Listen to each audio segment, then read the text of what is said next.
আজকের ব্লগটা আমার জন্য খুব স্পেশাল, কারণ আজকের ব্লগে আমার প্রিয় প্রিয় সব জিনিসই আছে। হ্যালো সবাইকে, সবাই কেমন আছেন? আশা করি ভালো আছেন। আমরাও ভালো আছি আপনাদের আশীর্বাদ এবং দোয়াতে।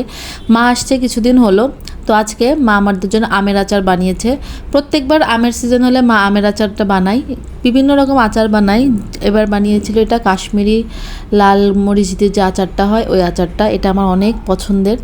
তো মা এই আচারের ফুল রেসিপিটা আমি আলাদাভাবে শ্যুট করব, এখানে জাস্ট আমি কিছু ক্লিপ অ্যাড করে দিলাম।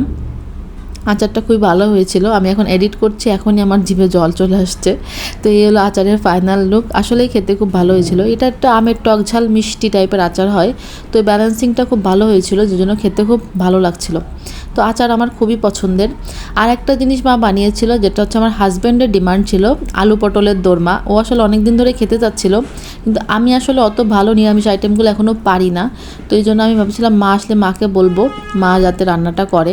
তো মাকে বললেই মা বললো ঠিক আছে, মা রান্নাটা করেছে এবং ওর পছন্দও হয়েছে। আলু পটলের প্রথমে মশলাটা কষিয়ে নিয়েছে, তারপর আলু পটলগুলো ভেজে দিয়ে দিল, তারপরে একটু ঘি গরম মশলা দিয়ে দেখলাম কষিয়ে নামিয়ে ফেলেছে। মার হাতের আসলে রান্না অনেক ভালো হয়। আমরা যেই সব ধরনের আইটেমই মা ভালো রান্না করে, চাইনিজ আইটেম, নিরামিষ আইটেম, মুরগি, বিরিয়ানি, আরও কেক, বেকারি, সব টাইপের আইটেমই মা ভালো রান্না করে। তো আমি এই 4 বছর হলো বিয়ে হয়েছে, তো দেখে দেখে একটু শিখেছি, কিন্তু এখনও এত এক্সপার্ট হইনি মার মতো। তারপরে আমার রান্নার হাতে খড়ি বলতে গেলে ইউটিউব এবং মা, কারণ মা অনেক কিছুই হাতে ধরিয়ে শিখিয়ে দিয়েছে। আমি বিয়ের আগে কিছুই পারতাম না, এখন মোটামুটি কাজ চালানোর মতো পারি। অত ভালো পারি বলছি না, কাজ চলে যায় আর কি, এরকম পারি। এটা ছিল আলু পটলের ফাইনাল লুক। উপর থেকে একটু ঘি দিয়ে দিয়েছে, আমার দেখে এখন আবার খেতে ইচ্ছা করছে। তো এখানে আমরা সবাই একটু রেডি হয়েছিলাম। লিয়ানা ম্যাডাম তো খুশিতে আত্মহারা, তাকে আবার টিপ পরাতে হবে। সে টিপ ছাড়া আবার কোথাও বাইরে যায় না, প্রত্যেক সময় যাওয়ার আগে তার টিপ লাগবে। তো এখানে মাও রেডি হয়েছে। মার সাথে আসলে লিয়ানার বন্ডিংটা অন্যরকম, মানে একটু খেলাধুলা করবে, একটু খুনসুটি করবে, এই টাইপের, মানে সিরিয়াস টাইপের সম্পর্ক ওদের না। আর আমার সাথে মার বন্ডিং হচ্ছে শাশুড়ি বৌমার ওই রকম বন্ডিং না, আমরা দুজন আসলে অন্যরকমভাবে মিশি। আসলে এটা ভাষায় বলা যাবে না, কিন্তু কখনো মার কাছ থেকে ওই টিপিক্যাল শাশুড়ি টাইপের বিহেভিয়ার আমি পাইনি। আর আমাকে কখনো ওরকম বৌমার মতো যে একদম ঘোমটা দিয়ে থাকতে হবে, ওরকম পরিবেশ কখনো আমার শ্বশুরবাড়িতে আমি পাইনি। তো সবসময় আমি মেয়ের মতোই থেকেছি।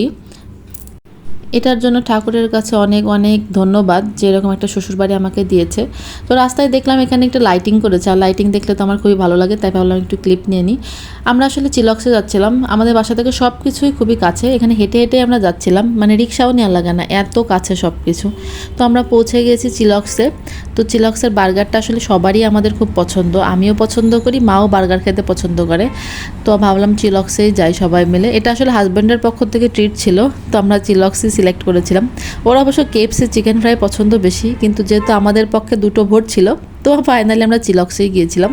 তো ওখানে যে আমরা বসলাম, ওখানকার পরিবেশটা আসলে ভালো থাকে। আর এখানে ম্যাডাম তো দৌড়াদৌড়ি ছুটোছুটি যথারীতি শুরু করেছে। তো এখানে আমাদের বার্গার চলে আসছে, বার্গারগুলো খুবই ভালো ছিল। আর সবচেয়ে আমার যেটা ভালো লেগেছে, স্টার্টারে হানি চিকেন টাইপের কিছু একটা নাম ছিল, বা হানি উইংস টাইপের কিছু নাম ছিল, খুবই ভালো ছিল এটা খেতে, আমার এত ভালো লেগেছে। এখানে আমি মাকে বলছিলাম একটু হাই দাও, আর ওকেও বলছিলাম একটু হাই দাও। ও আসলে ক্যামেরাতে অত আসে না, বিরক্ত হয়েছে মনে হয়, তারপরেও দিয়েছে। আর লাস্টে তো কম্পালসারি চা। আমার চাটা আসলে শেষ হয়ে গিয়েছিল, যেটা এখন লিয়ানার হাতে। তো মার চাটা একটু ছিল, তো মা বললো আমি দেখাচ্ছি। তো আমরা আসলে এভাবেই হাসি খুশি থাকতে চাই। সবাই ভালো থাকবেন।